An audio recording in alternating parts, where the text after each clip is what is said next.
This story is about our school mascot, Stripes. It's a pretty wild tale, and it goes back a lot further than most people realize.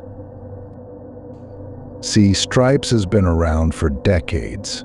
He's this big, goofy-looking tiger costume that someone wears to pump up the crowd at games and pep rallies. But here's the thing. There's a lot more to Stripes than meets the eye.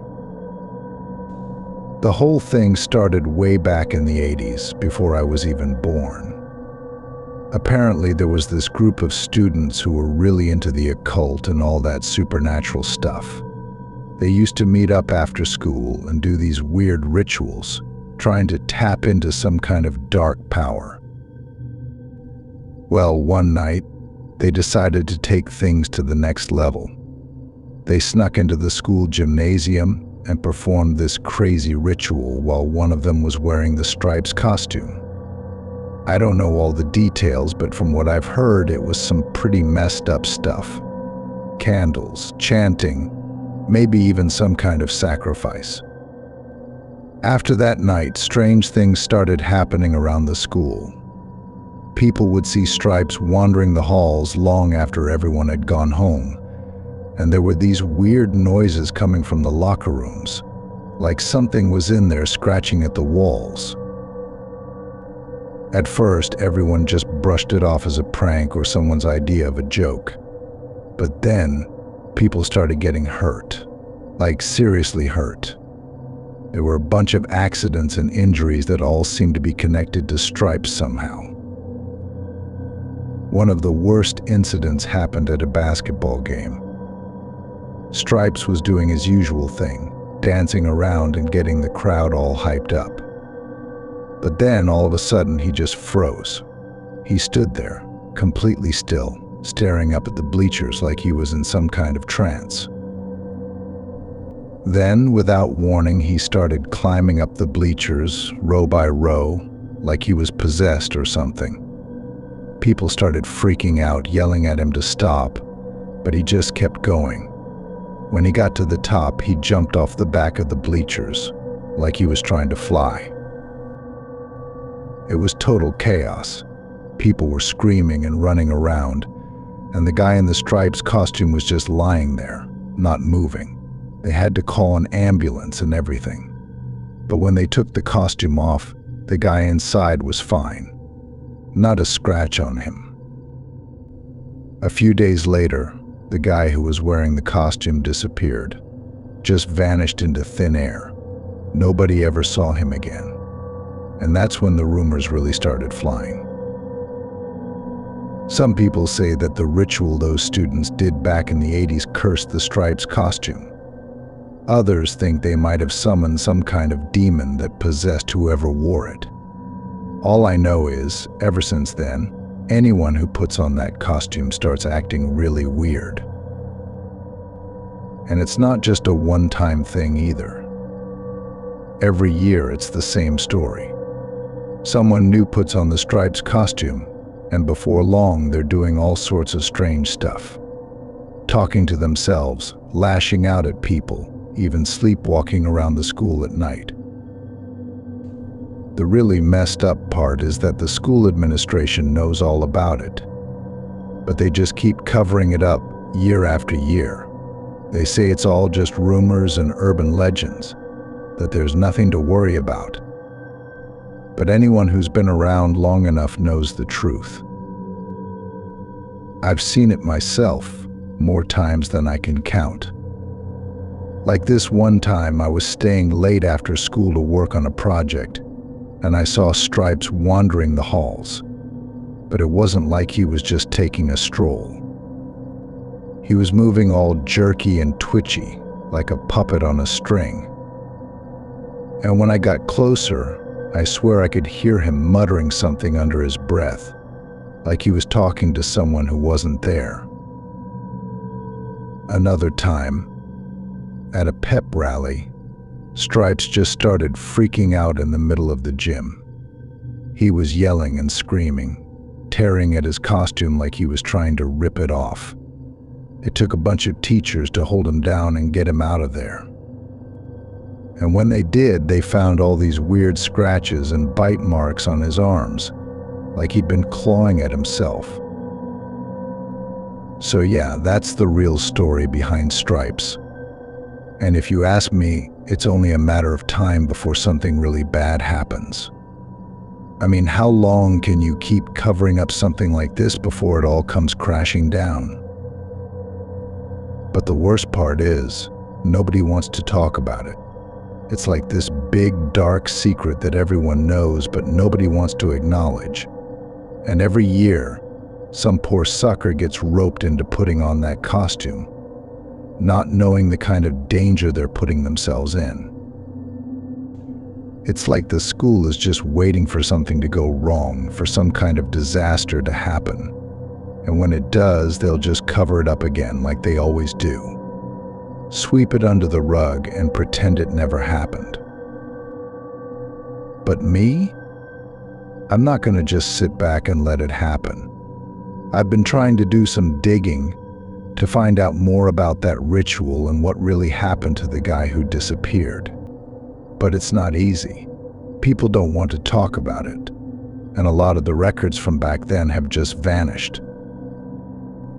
Still, I'm not giving up. Someone's got to get to the bottom of this before it's too late, before someone else gets hurt, or worse.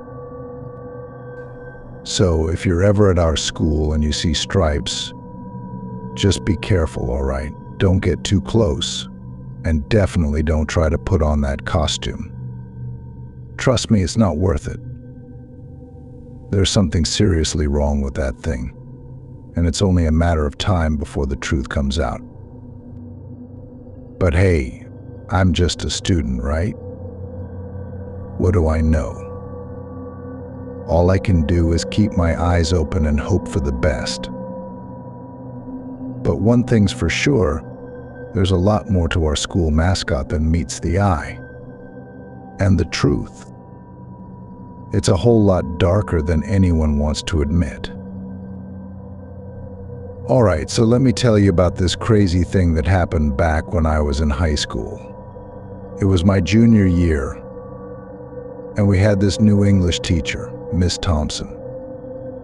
She was young, like fresh out of college young, and seemed pretty chill at first. But man, did things get weird fast.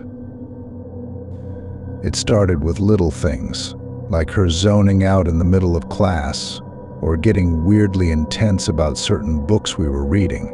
We just figured she was one of those artsy types, you know? But then it got worse. One day she came in with this creepy grin on her face and started talking in this really low voice. It was like she was a completely different person. She kept going on about how we were all chosen and how we had to embrace the darkness. We thought it was some kind of weird acting exercise, but it just left us feeling seriously freaked out. Things got even stranger when we caught her in the classroom after school one day. We heard this weird chanting coming from inside, and when we peeked through the window, we saw Ms. Thompson sitting in the middle of the room, surrounded by all these candles. She was rocking back and forth and muttering something under her breath. It was like something out of a horror movie. We didn't know what to do. I mean, how do you tell someone that you think your teacher might be possessed by some evil spirit? We tried talking to the other teachers, but they just brushed us off, saying that Miss Thompson was probably just going through a rough patch. But we knew better. We could see the change in her, the way her eyes would sometimes go all dark and empty, like there was nothing behind them. And then there were the assignments she started giving us, all about these creepy old rituals and dark magic. It was like she was trying to mess with our heads. Things finally came to a head when Miss Thompson had this total meltdown in class. She started screaming at us, saying that we were all going to pay for our sins, and that the darkness was coming for us. It was seriously terrifying. The next day, she was just gone. The principal told us that she had taken a leave of absence, but we all knew better. There were rumors flying around, saying that she had been fired, or even that she had been taken away by the cops, but nobody knew for sure. I'll never forget the last thing she said to us before she left. She looked right at me with this weird smile on her face and said, "You can't escape it. The darkness will find you no matter where you go." It's been years since then, but I still think about Miss Thompson sometimes. I wonder what happened to her and if she ever got help for whatever was going on with her. But mostly I just try not to think about it too much. Because even now, just talking about it gives me the creeps. I mean, who knows what really happened in that classroom? Maybe Miss Thompson really was possessed by something, or maybe she was just dealing with some serious mental health issues. All I know is that it was the scariest thing I've ever been through, and I wouldn't wish it on anyone. So yeah, that's the story of my junior year English class. It's not something I talk about much, but I figured you should know. Just in case, you ever have a teacher who starts acting a little too weird. Trust your gut, man. That's all I'm saying. I've never told anyone this story before, but I think it's time I share what happened to my best friend, Sarah. It was our senior year, and the legend of the prom queens had been whispered about for as long as anyone could remember. You see, our small town had a dark history, a curse that seemed to follow the girls who were crowned prom queen. It was the kind of story that got passed around at sleepovers, whispered about in the hallways between classes. We all knew about it, but no one really believed it. It was just a silly urban legend, right? Something to scare ourselves with late at night. But there was always this undercurrent of unease, this feeling that maybe, just maybe, there was some truth to the tales. Girls who were crowned queen. They changed. Some said they became distant, withdrawn. Others spoke of strange accidents, unexplained tragedies. And then there were the ones who simply vanished, never to be seen again. I remember the first time I heard the legend. I was just a kid, maybe 8 or 9 years old. I was at a sleepover with some friends, and we were telling scary stories in the dark. That's when Sarah first told us about the curse. Her older sister had been crowned prom queen a few years back, and Sarah said that she had never been the same since. At the time, I didn't think much of it. I was too young to really understand the weight of her words. But as we grew older, the legend seemed to take on a life of its own. Every year, as prom season approached, the whispers would start up again. Girls would talk about dropping out of the running for queen, too afraid of what might happen if they won. But Sarah, she was different. She had always been the brave one, the one who laughed in the face of fear. When we started our senior year, she was determined to be crowned prom queen. She said she wanted to prove that the curse was just a silly superstition, that there was nothing to be afraid of.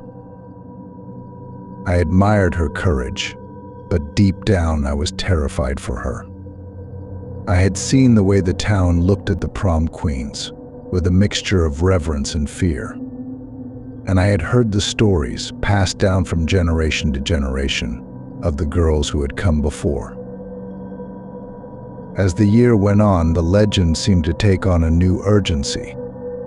Girls started dropping out of the race for queen left and right, until it was just Sarah and a handful of others left. I begged her to reconsider, to think about what she was getting herself into. But she just laughed and told me not to worry, that everything would be fine. Looking back, I wish I had tried harder to stop her. I wish I had done more to keep her safe. But I was just a kid, caught up in the excitement of our senior year. I didn't know then what I know now, that some legends are more than just stories. Some legends have the power to destroy lives. And that's exactly what happened to Sarah. But I'm getting ahead of myself. Let me start at the beginning, on the night that everything changed. The night of our senior prom, the night that Sarah was crowned queen, and the curse of the prom queens claimed its final victim. Sarah and I grew up together, practically joined at the hip since we were in diapers. We did everything together, shared secrets, dreams, and fears. When high school rolled around, we were more than just best friends. We were sisters in every way that mattered. Senior year was supposed to be our time to shine. We had big plans: college, travel, and a future that stretched out before us like a blank canvas waiting to be painted. And of course, there was prom. The night every girl dreams of, the chance to dress up and feel like a princess for just one magical evening. For Sarah, prom was more than just a dance. It was a chance to prove something to herself and to everyone else. She had always been the girl who stood out, the one who marched to the beat of her own drum. When she announced her intention to run for prom queen, I wasn't surprised. Sarah never backed down from a challenge. But as the weeks went by, I started to notice a change in her. She became obsessed with the idea of winning, staying up late to work on her campaign, practicing her speech in front of the mirror for hours on end.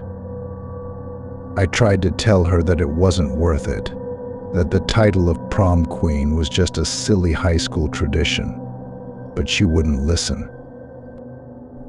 The night of the prom finally arrived, and I watched as Sarah walked into the gym, a vision in a shimmering blue gown. She looked like a true queen, her head held high, her smile dazzling under the twinkling lights. I felt a rush of pride as I watched her take the stage, ready to accept her crown. But as the principal placed the tiara on her head, I felt a sudden chill run down my spine. It was like the air had been sucked out of the room, replaced by a cold, heavy dread that settled in the pit of my stomach.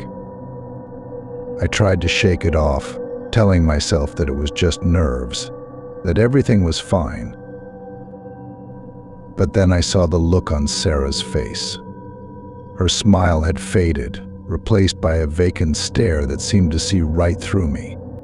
Her skin had taken on a pale, almost ghostly hue, and her eyes. God, her eyes. They were dark, endless pools that seemed to pull me in, dragging me down into some terrible, unseen depth. I rushed to her side, trying to snap her out of whatever trance she had fallen into. But she wouldn't respond, wouldn't even look at me. It was like she was somewhere else entirely, trapped in a nightmare that only she could see. The rest of the night passed in a blur. I remember snippets, the sound of music, the flash of cameras, the concerned whispers of our classmates. But through it all, Sarah remained silent, her face a mask of eerie calm. It wasn't until later that night, when I was lying in bed, that the true horror of what had happened started to sink in. The legend of the prom queens, it was real.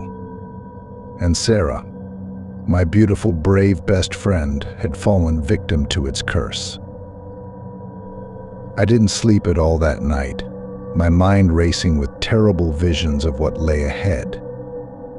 I knew that I had to do something, had to find a way to save Sarah from the fate that awaited her.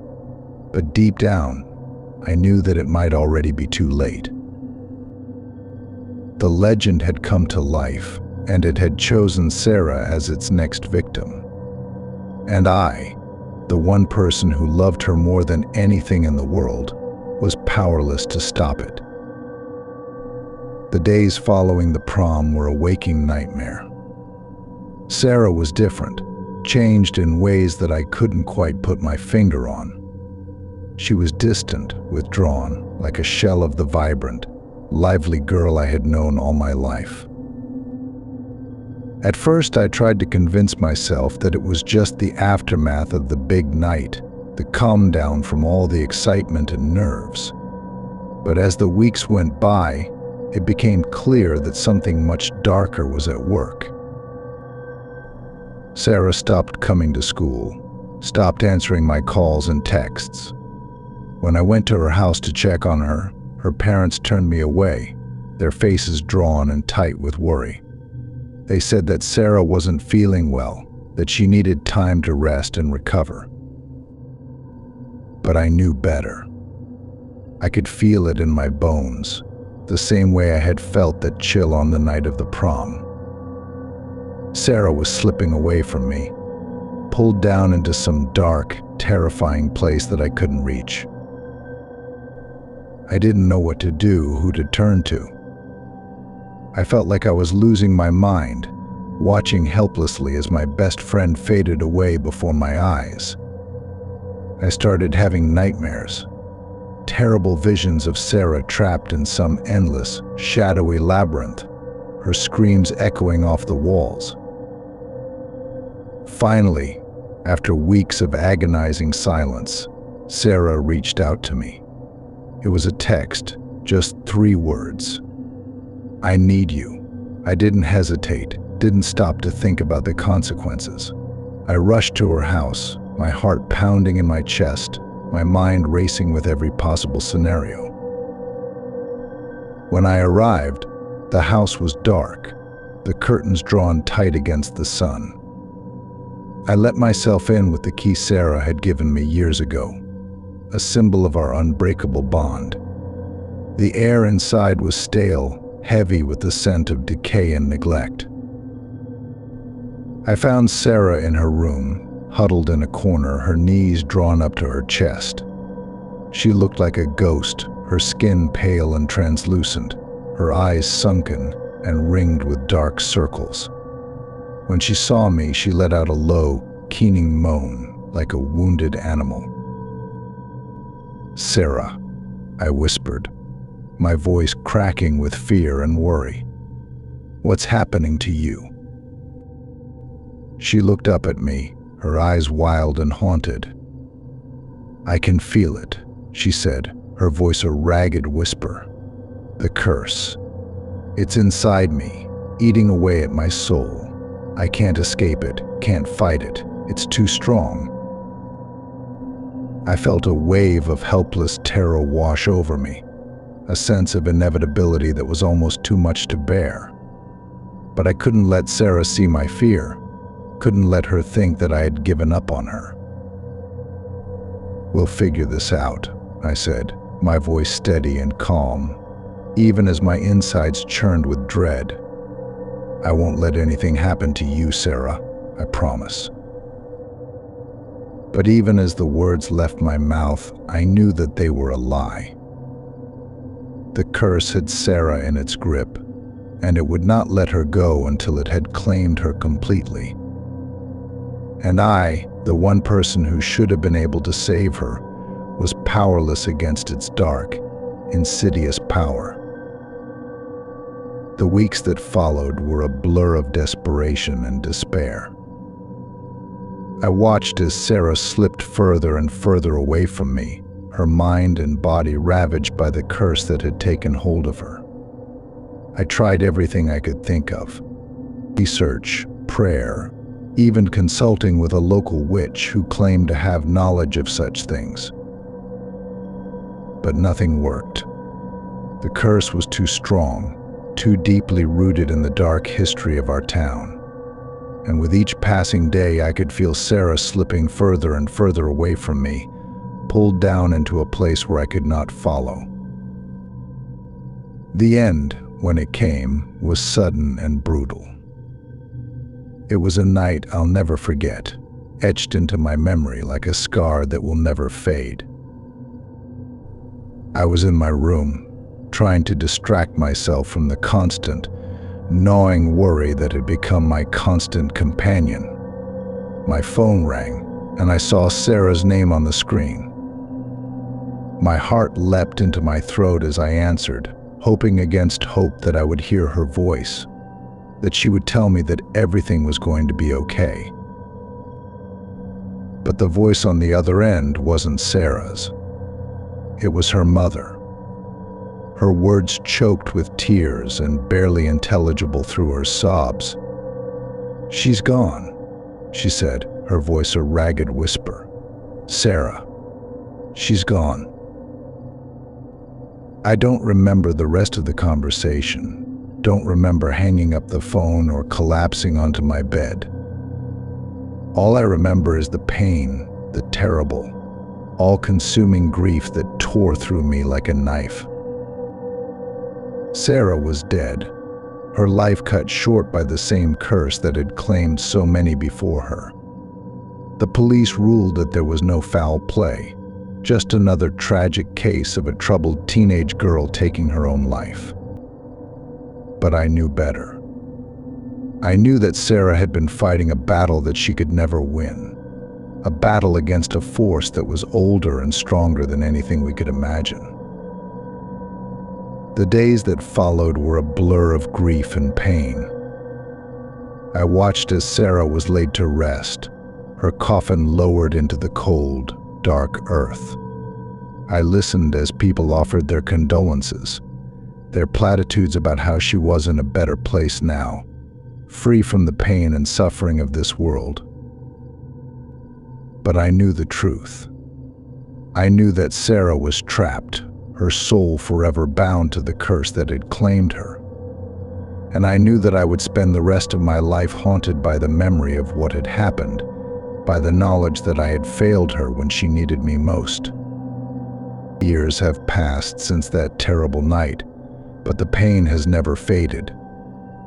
I've tried to move on, to build a life for myself, but the ghost of Sarah is always with me, a constant reminder of the darkness that lurks just beneath the surface of our world.